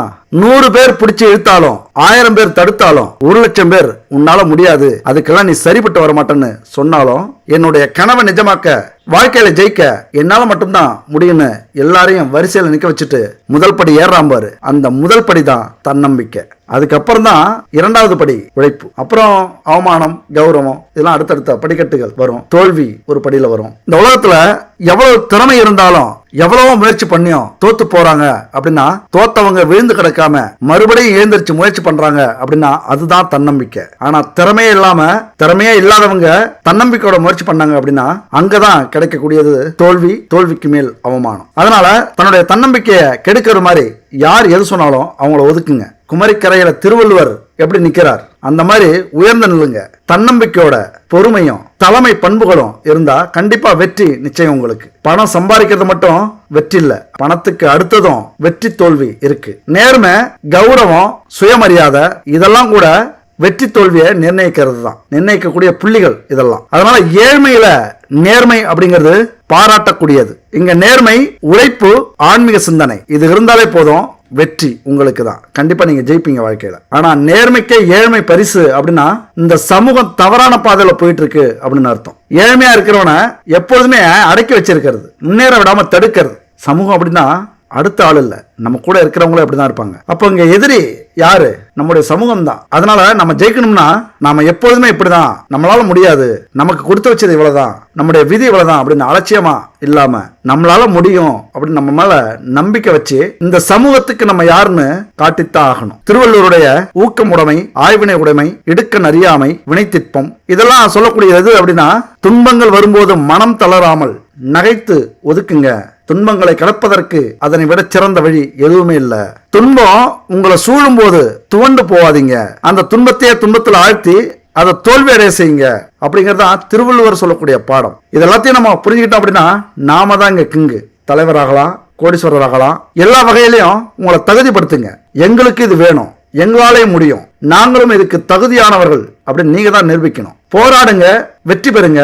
புகழோ இகழ்வோ இறைவன்ட்ட ஒப்படைச்சிருங்க. ஒப்படைச்சிட்டு உங்களது பாதை இதுதான், போயிட்டே இருங்க. வெற்றி நிச்சயமா கிடைக்கும். நீங்களும் வாழ்க்கையில ஜெயிப்பீங்க. கடைசியா ஒன்று சொல்லட்டுமா? போனா போகுது, ஜெயிச்சிருங்க.